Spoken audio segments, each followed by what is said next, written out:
It was a fantastic event. I think the pertinent issues in real estate cannot be overstated.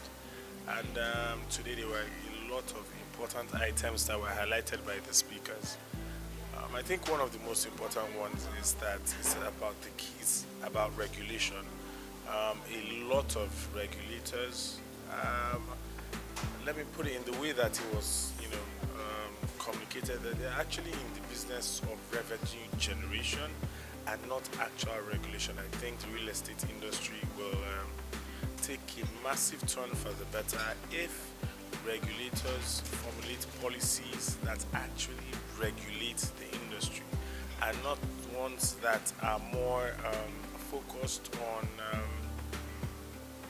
stakeholders defaulting to generate revenue for them. I think, like has been highlighted, there's a lot of potential in the real estate industry, and it seems that this government is intentional about wanting to develop this industry. So the call for regulatory agencies and equally public offices to actually help the private sector so that there's a proper handshake, there's a proper marriage between the two stakeholders for the industry to grow. All right, thank you. I quite like the fact that you spoke from the angle of regulation, and that will lead to the second question, which I'm going to ask you. Yes, you can always belong in either of the two categories in real estate industry. You are either an investor or you are a consumer. So you're directly affected by a wave in Lagos. Let me just say in Lagos, the collapse of buildings and all. What do you think the government could do differently to address the situation?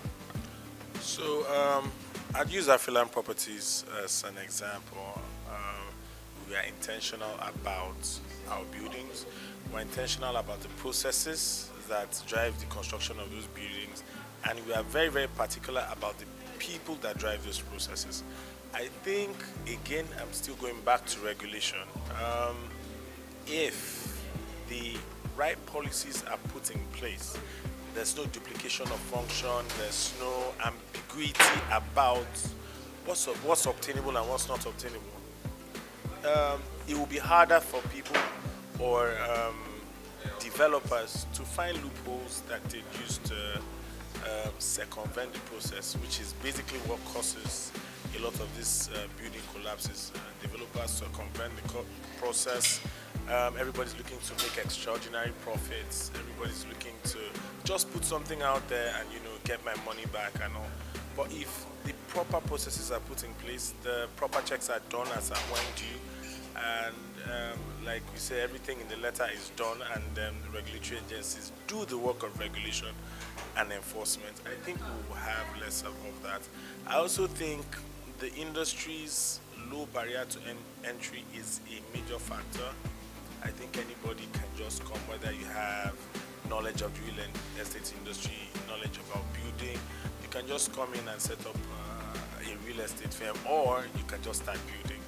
I think conversations need to be had about things like this, so that if anybody, even if we have 10 or 15, right, but we know that this 10 or 15, you are sure that they will deliver high quality homes, they will deliver solid buildings, because it's life you are talking about now, not just, and at the end of the day, what we'll be talking about is had I known, and then we start the Nigerian process of looking to revisit what happened.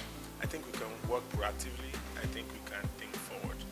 And yes, I feel with proper regulation, again, like what I said in my first submission, a lot of these things can actually and will be prevented. Yes. Okay, so something a little fun now. With the knowledge you have in the real estate industry currently, would you still have chosen the same profession if you had known all of these things in the last 20 years, say 20 years ago? We say knowledge continues to evolve.